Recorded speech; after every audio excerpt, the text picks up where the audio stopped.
د اطلاعات او کلتور وزارت اړوند د ځوانانو چارو معاونیت مسؤلینو میدان وردګو ولایت ته د خپل سفر پر مهال د یاد ولایت د ځوانانو د ستونزو اورېدو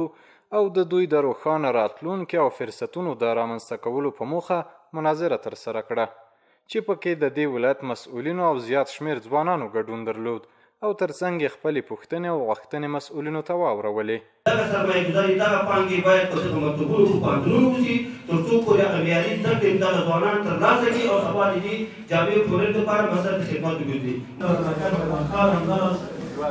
په ولسوالۍ کې ادبي بهیرونه جوړ شي زموږ هغه ځوانان چې د شعر او ادب سره مینه لري او یا لیکوالان دي هغه به ورته وده ورکړل شي او هغه راپېژندل شوي شاعران هغو خلکو ته به وپېژندل شي. الله تعالی جل جلاله تاسو ته ستاسو د ځوانۍ په دغه دور کې خپل لوی لوی نعمتونه تاسو ته او د افغانستان ټولو خلکو ته ورکړي دي خو دا چې د ځوانانو آینده روښانه ده دلیل یې دا دی چې تاسو به د دې مملکت آینده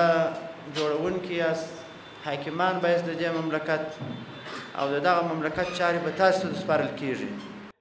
یا د مناظرې ته چې د میدان وردګ ولایت له ګوټ ګوټ څخه ځوانان راغلي وو مسؤلین پوښتنې او غوښتنې واورېدې او ترڅنګ یې د دوی غوښتنو ته د رسېدو ډاډ ورکړ. الحمدلله اسلامي نظام حاکم ده سراسر په ټول افغانستان کې امنیت حاکم ده